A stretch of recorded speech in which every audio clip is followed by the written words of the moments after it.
Hi everyone, it's Colette here. Welcome to another art video. In today's piece I will give you a quick warning just because I don't want to freak anyone out, but this piece will contain some drawings of bumblebees, and if insects are not really your thing then I appreciate that some people need a little bit of a heads up, so yeah, please be mindful there are some depictions of insects in this picture. So this was entirely inspired that during the coronavirus, I, like many other people, have been working from home, and a lot of people have observed that there seems to be more birdsong and more insects as a result of the fewer vehicles about. And of course, the lack of people out and about on the streets definitely seems to have had an opportunity for nature to do some kind of rebalancing. And I think that's really quite important because it shows you the impact that you can have on your local environment in a very significant way. As this lockdown has happened over the last couple of months, I've participated in the National Trust's No Mow May and Let It Bloom June challenges. And these are quite simply challenges where you leave your garden to it. You don't mow, you try not to weed, you just give the flowers and the natural kind of wildflowers opportunity to grow and blossom. Now, the reason that they're aiming for this campaign is that it can create nectar for up to 10 times as many bees and other pollinators, which is of course vital for the health of our ecosystem. I'm a vegetarian, pescatarian, but I'm trying to get better, and so I rely on these insects to go around and grow the produce that of course we then use and eat. And it's a really simple way of being able to partake in a challenge that is going to have greater impacts than just on yourself. And I mean, I've got to say, it's been absolutely stunning seeing the different types of flowers in the garden and the different plants that have grown. I've seen seed pods kind of burst open and end up looking like feathers, and we've got so many clovers and daisies and things like this. And so I wanted to illustrate something today that kind of captures that challenge and that spirit of having plants which are traditionally deemed as weeds, and yet there is still beauty in them, and we don't need to treat them in such a disposable manner. At least I know I've been quite guilty of that in the past, of just being like, nope, this all needs to go, this needs to be mown and it needs to be neat. And as I've got older, I've kind of realised, well, no it doesn't. That's just something that we've kind of grown up doing. There may have been merits in it in the past, I don't really know. So I decided that I'm just going to stop and I'm letting my garden do its thing for a bit. What is really quite fun though is there is a personal nectar score that you can find out on plantlife.org.uk, and they are doing an Every Flower Counts campaign. Until the 19th of July, if you count your flowers in your garden, you can upload them to this website and find out how many bees you feed, or other insects as well. So that's a really kind of good incentive for some people who like to be able to measure the direct impact they are having. And I only just found out about it as I'm recording this kind of voiceover. I knew about the National Trust, that's what got me doing the No Mow May in the first place, but this is a really cool way of just being able to measure the impact on my environment that I'm having. And that's really quite rewarding. I'm quite excited to see how many bees and other things I've been able to support. This image today was drawn in my square studio sketchbook from Artway. It's the same as in some of my other pictures, and just like before, I'm using my Copic Multiliners to do the line art. This is more alcohol marker practice, and so I use Copics throughout. I didn't use references in this image today, besides actually references of what bumblebees look like. And it's funny because even though I've seen bees, throughout the years and everything, I didn't realise just when they fly how cute their little legs dangle. So that was a lot of fun kind of researching. But in the meantime, the whole purpose of this was just to get some practice and do some free kind of creativity without necessarily worrying about if everything's perfect. So it's, as always, progress, not perfection. We can evidence that today.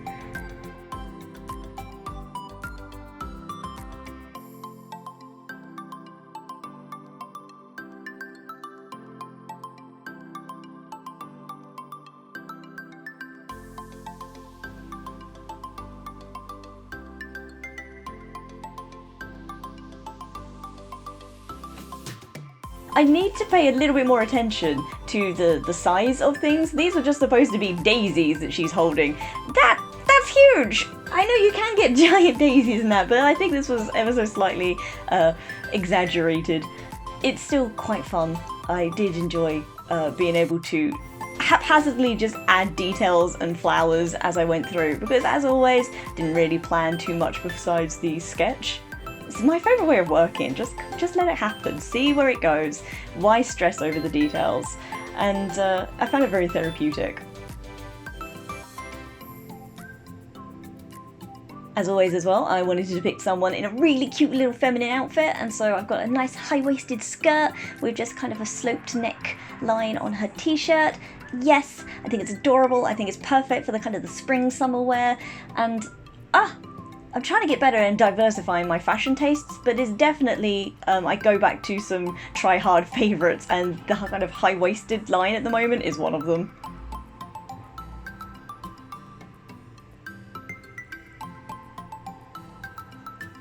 I definitely did not plan the background in a thorough manner in the slightest, so I had fun just totally freehanding these different flowers and trying to give the impression that they're facing different ways, but that was quite difficult. I would have definitely advised, if you want to have more of a consistent approach to this, that you do some sketches first. I just wanted, hey, this petal shape in this direction, and overall I think the effect is quite sweet. It's not supposed to be something that's focused, but it just helps to give something a little bit more interesting in the background, because I realised there was going to be a lot of dead space otherwise.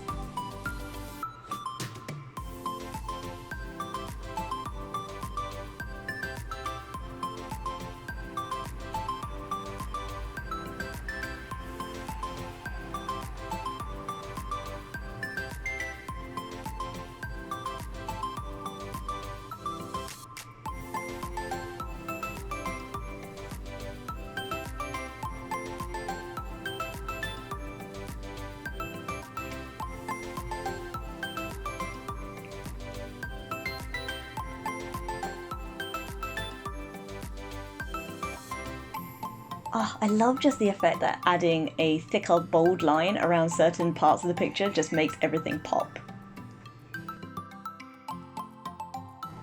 And here we go, into the marker time.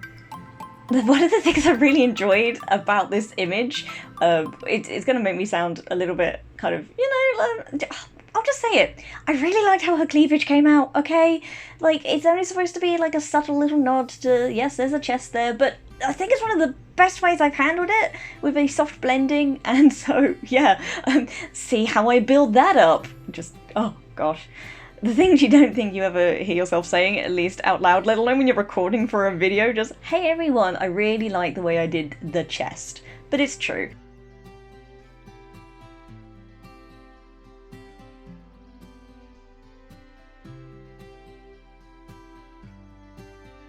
I also really like how her knees and her blush ended up, and you can see it just blending out really nicely. I think it's really adorable.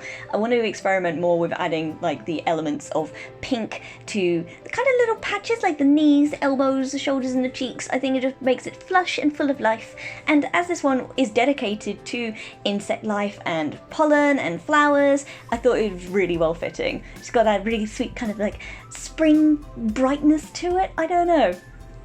Really enjoyed it though. I built up my skin tones using pink and yellow undertoned colours, and I wanted to just kind of push the shadow elements with a purple, but it was quite interesting watching this back and being able to really enjoy watching some areas blend out, like on the top of the thighs, and where others I let sit for too long before I tried blending it, like on the finger knuckles. So that's good practice for later to remember, move quickly, markers dry out quick. Again, really impressed though with the way the sketchbook manages to hold the ink. I mean, I know you can see on the flip side, it's kind of a scary bleed through from the last image that I had done. I kind of did this out of order as well, because I'd left the page that I'm currently using blank, because I didn't really know how I was going to feel with the bleed through on one side, and there was a little bit of ink transfer, so I kind of chickened out. So the sunflower piece, which I've uploaded before, is actually on the page after this. I thought, on hindsight, that's going to be a really wasteful use of the book though, because of course if I'm skipping pages every time, just because there's a little bit of bleed through, if I put the paper down sooner, it's not going to have that problem. So that's what I did. I went back and just cracked on with it. And you can see that this paper, it does hold a great amount of ink. There's not too much bleeding. In fact, most of the problems where you may see ink go outside the lines, that's just because I'm clumsy, and that's on me.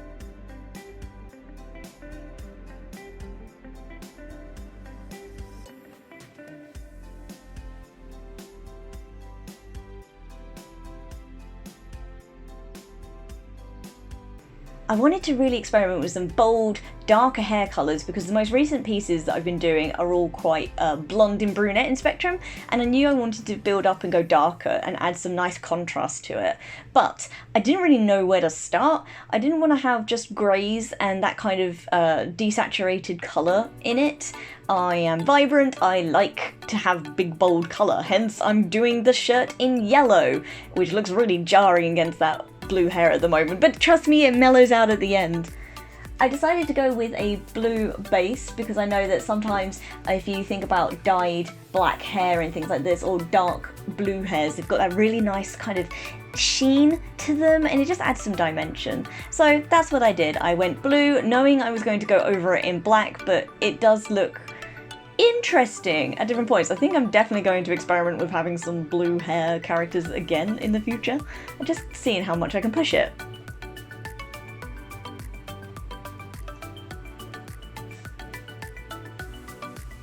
I actually really freaking love how the shirt ended up with all the detail on the bee added.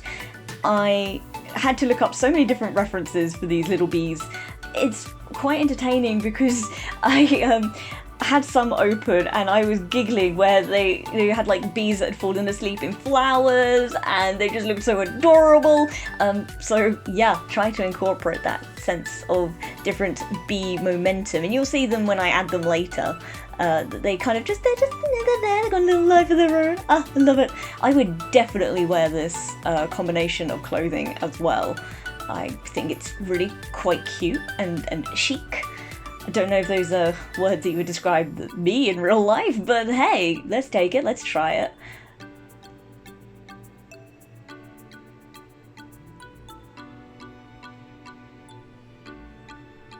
So you can see now I am starting to darken up the hair a little bit with a grey over the top of that blue, and it already reduces the impact of that blue really nicely. So I knew I was really quite happy with the direction I was going in. And as always, just darkening up different areas of the skirt and shadows with building up of colours in different layers. Eyes are incredibly tricky. I'm still getting better at them with alcohol markers, but they definitely are something I want to practice more. I might just do a sheet page of nothing but eyes. That's not actually a bad idea. I think I should probably do that. I wonder if I should film it as well. We'll see. And here you go, the darkening of the hair. See, I told you it doesn't look so jarring in the finished product. I really like how shiny the hair ended up without being too extreme and too much, at least not in my opinion. It was fun being able to work with the real darker colour elements of it and have them still shine through with a life rather than just dull colours. So yeah, really enjoyed it, we'll do that again.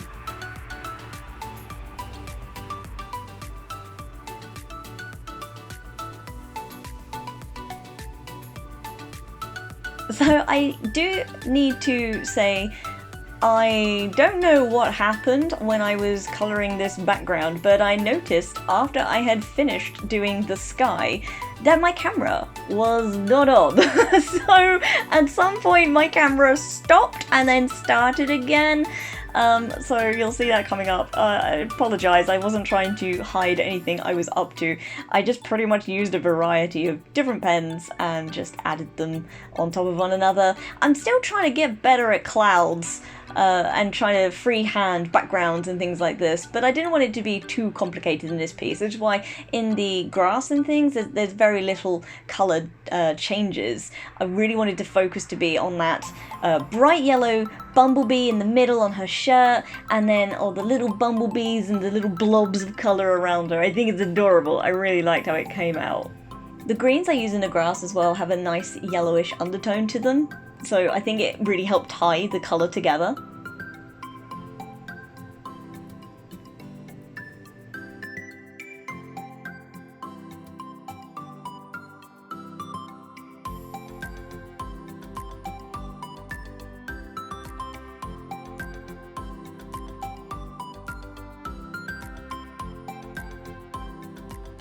Et voila! See, instant sky background.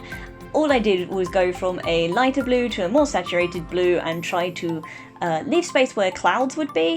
I then just coloured them over in a grey. So sorry that I didn't catch that. I will try and pay more attention for next time. It was slightly frustrating when I realised that, but it doesn't really matter.